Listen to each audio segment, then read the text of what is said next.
비 온 후 아침, 중림경사에서는 상쾌한 백단 향기가 가득하다. 안한 사자가 곁에 앉아 조용히 석존을 관찰하고 있었다. 부처님은 경전을 정리하는 데 전념하시며 눈빛은 집중되어 있고 태도는 온화하였다. 그의 모습은 대나무 숲의 아침 햇살 속에서 더욱 뚜렷이 빛났다. 그러나 안한의 마음에는 한 가지 의문이 일어났다. 석존의 친근한 제자로서 그는 수년간 부처님이 중생들에게 집착을 내려놓고 만상을 통찰하도록 가르치는 것을 목격해왔다. 그러나 그는 석존이 불법에 대해 보인 소중함과 집중이 매우 깊숙하며 거의 무시할 수 없는 경지에 이르렀음을 주목했다. 이 의문은 안한의 마음속에 오랫동안 맴돌다가 마침내 이 고요한 아침에 조용히 떠올랐다. 안한과 장첨은 일어나 경건한 마음으로 부처님께 다가가며 말투에는 약간의 망설임과 존경심이 담겨 있었다. 세존이시여, 제자가 오래도록 품어온 의문이 있습니다. 자비로이 밝혀주시길 간절히 청합니다. 부처님은 고개를 들어 안한을 바라보시며 미소를 지으며 그가 계속하도록 신호를 보내셨다.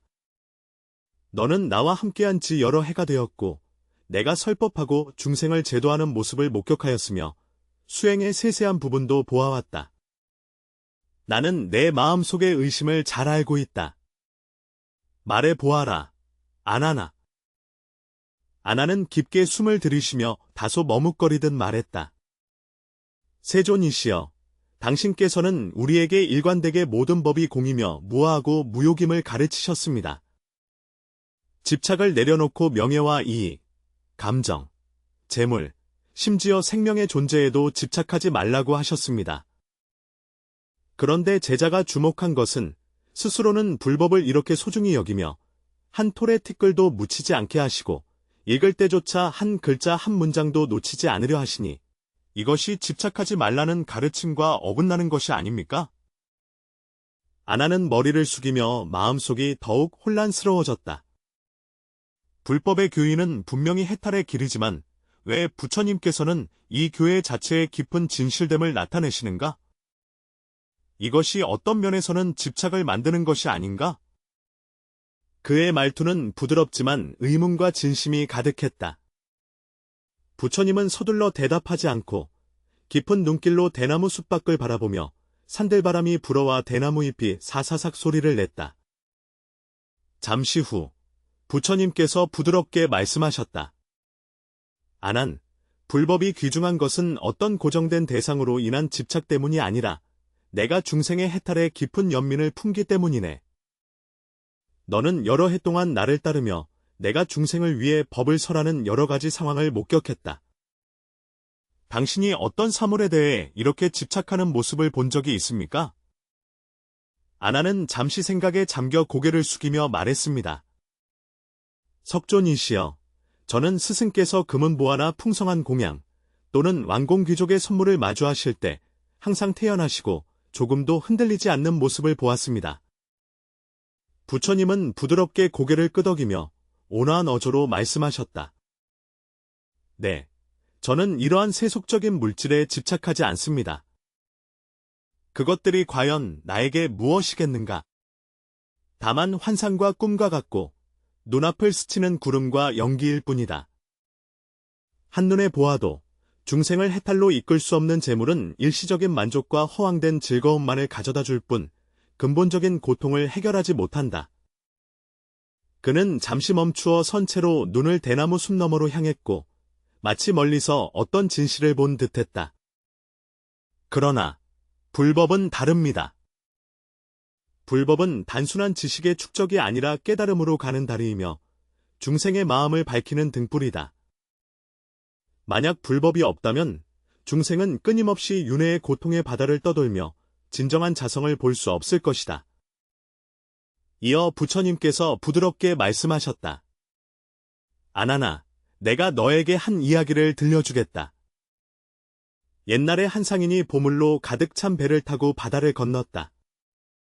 도중에 갑작스러운 폭풍을 만나 파도가 거세게 일며 배가 곧 전복될 위기에 처했다. 이 재난에 직면한 상인은 선택의 여지가 없어서 가득 찬 보물을 모두 버리고 힘겹게 표류하는 나무 뗏목으로 헤엄쳐 가서 꼭 붙잡았다.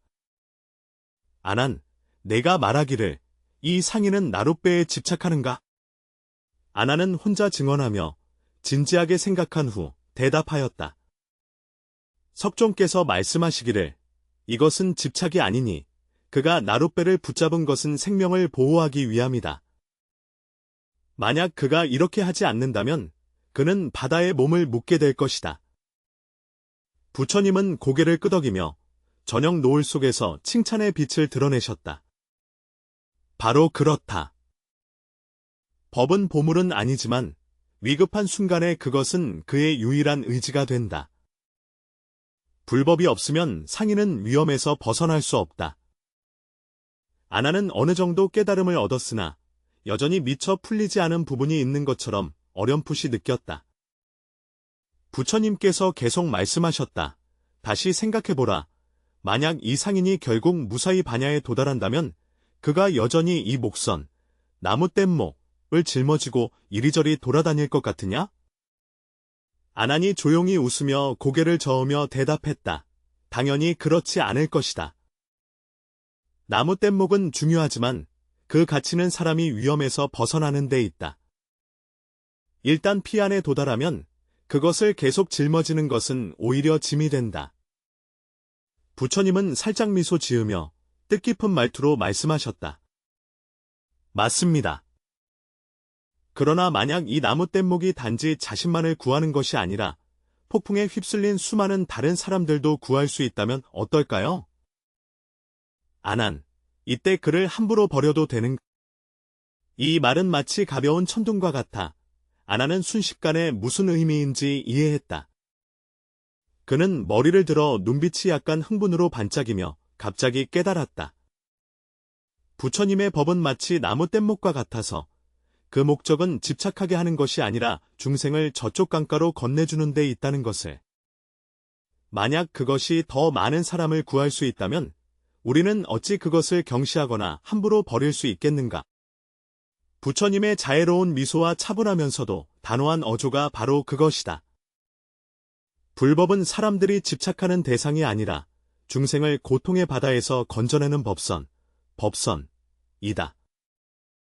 상인은 뗏목을 아끼되 집착하지 않고 그 중요성을 분명히 이해한다. 마음속에 대자비가 없다면 어찌 한 척의 생명을 구하는 법배를 이토록 소중히 여길 수 있겠는가? 아난, 내가 말하길, 내가 불법을 소중히 여기는 것은 집착에서 비롯된 것인가? 아니면 무량중생을 위함인가? 아난은 점차 엄숙한 표정을 지으며 두 손을 합장하고 공손히 말하였다. 세존이시여, 제자는 깨달았습니다. 부처님의 법에 대한 소중함은 그것이 중생을 구제할 수 있기 때문이지 법 그 자체에 집착해서가 아닙니다. 부처님께서 고개를 끄덕이며 깊은 눈빛으로 대나무 숲 깊숙한 곳을 바라보시며 더욱 깊은 뜻이 담긴 목소리로 말씀하셨다. 아나나, 진정한 소중함은 사물을 소유하는 데 있는 것이 아니라 그 본질적인 의미를 이해하는 데 있다. 이 존중은 대자비의 마음에서 자연스럽게 일어납니다. 부처님은 잠시 마음을 고요히 하시고 천천히 입을 여셨다. 아나는 사람들이 무집착의 의미를 자주 오해한다고 했다. 무집착은 모든 것에 무관심하거나 아무것도 신경 쓰지 않는 것을 의미하는 것이 아니다. 그러나 그들은 모른다. 이러한 일부러 무관심한 태도 자체가 집착임을. 아나는 살짝 미간을 찌푸리며 무언가를 깨달은 듯했으나 동시에 약간 의아한 표정을 지었다. 부처님께서 계속 말씀하시길, 어떤 수행자들은 자신의 청정함을 드러내기 위해 일부러 아름다운 것을 피하고 심지어 더럽고 불결한 곳에 거주하기도 하는데 이렇게 해야만 자신이 편안함과 청결에 집착하지 않는다는 것을 증명할 수 있다고 생각한다고 하셨다. 이것이 진정한 해탈이라 할 수 있겠습니까? 아난이 조용히 말했습니다. 세존이시여, 이것은 참된 해탈이 아니지 않습니까? 이러한 행위는 마치 내려놓는 것처럼 보이지만 실상은 자신이 청정함을 증명하려는 것이어서 오히려 또 다른 집착에 빠지는 것입니다. 부처님은 고개를 끄덕이며 한 줄기 안도하는 미소를 지으셨다. 바로 그렇다. 진정한 집착하지 않음은 의도적으로 부정하거나 회피하는 것이 아니라 있는 그대로 모든 것을 받아들이는 것이다. 내가 어떤 것을 좋다고 여겨 의도적으로 추구한다면 그것이 집착이다. 만약 내가 어떤 것을 좋지 않다고 여기며 의도적으로 거부한다면 그것 또한 집착이다. 아나는 잠시 생각에 잠겼다가 머리를 들고 물었다. 그 제자는 진정한 집착하지 않음, 무집착을 어떻게 이해해야 합니까? 부처님은 미소를 지으며 부드럽게 말씀하셨다. 진정한 무집착은 깨끗하고 맑은 거울과 같다. 밝은 거울은 어떤 영상도 거부하지 않으며 어떤 영상도 억지로 붙잡지 않는다. 필요할 때는 그것이 나타나고 필요하지 않을 때는 자취도 없이 사라진다. 그것은 물들지도 않고 거부하지도 않으며 다만 자연스럽게 만물의 본래 모습을 반영할 뿐이다. 아난의 눈에는 한 줄기 명료함이 스쳤고 그는 조용히 말했다. 석존이시여, 집착하지 않는 참된 의미는 세상을 멀리하는 것이 아니라 모든 것과 있는 그대로 조화롭게 지내는 것입니다. 무엇을 마주하든지 걸림이 없고 배척함도 없지. 부처님의 자비로운 가르침은 바로 이러한 것입니다. 많은 사람들이 집착하지 않는 것을 아무것도 바라지 않는 것으로 오해하지만 그것은 단지 표면적인 이해일 뿐이다. 그들은 일부러 아무것도 원하지 않고 아무것도 하지 않으려 하지만 오히려 자신을 또 다른 집착에 가두고 있다. 진정한 집착하지 않음이란 필요한 때에 온전히 몰입하고 필요하지 않을 때에는 자연스럽게 내려놓는 것이다. 무엇을 증명하기 위함이 아니라 자연스럽고 자유로우며 본성에 순응하는 것이다. 아난이 듣고 나서 마음이 환해져 제자가 깨달았다. 석존께서 불법을 소중히 여기신 것은 집착이 아니라 이것이 전심전력으로 임해야 할 시기이기 때문입니다. 진정한 집착하지 않음이란 모든 것을 무시하는 것이 아니라 모든 것에 걸림이 없음을 의미한다. 석존께서 미소를 지으시며 근처 연못에 핀 한 송이 연꽃을 가리키며 천천히 말씀하셨다. 아난이여, 저 연꽃을 보라. 그것은 진흙 속에서 자라나지만 결코 진흙의 더러움에 물들지 않는다. 물 위에 떠 있으나 물에 의지하는 바에 집착하지 않는다. 어떠한 환경에서도 자연스럽게 피어나 본래의 모습을 드러낸다. 연꽃이 집착을 가진다고 생각합니까? 아나는 부처님의 시선을 따라 바라보며 잠시 생각한 후 대답했다. 세존이시여, 연꽃은 집착하지 않으며 일부러 진흙을 피하지도 않고 물의 받침을 거부하지도 않습니다. 단지 인연에 따라 태어나 자연스럽고 자유롭습니다. 부처님께서 살며시 고개를 끄덕이셨다. 바로 그 말씀입니다. 진정한 집착하지 않음은 모든 것을 버리는 것이 아니라 필요할 때 소중히 여기고 필요하지 않을 때 내려놓는 것이다.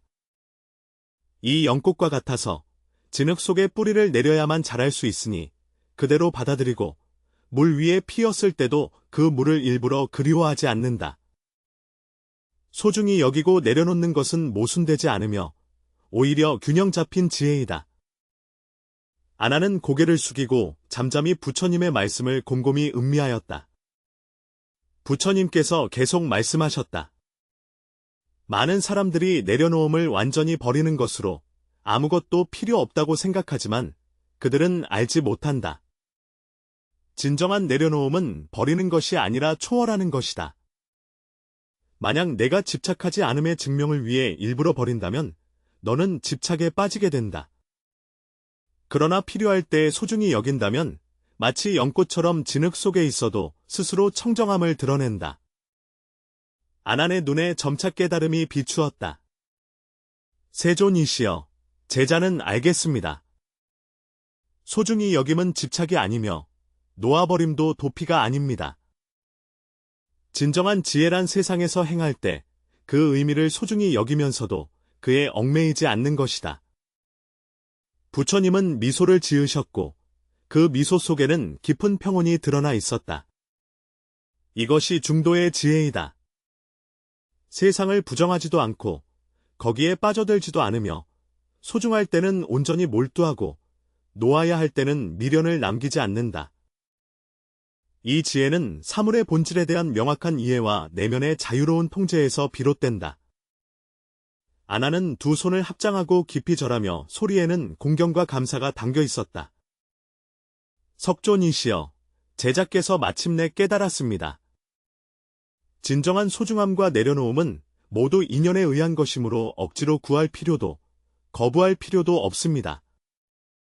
오직 마음에 걸림이 없을 때에야 비로소 진정한 해탈을 얻을 수 있습니다. 부처님께서 자비롭게 그를 바라보며 천천히 말씀하셨다. 아나나, 기억하거라. 존중함은 중생을 구제하기 위함이고 놓아줌은 자유로이 인연을 따르기 위함이다. 이 둘은 대립하는 것이 아니라 중도의 길이다. 멀리서 종소리가 다시 울려 퍼지고 대나무 숲의 미풍이 살랑이며 말할 수 없는 평화로움과 완전함을 안겨준다.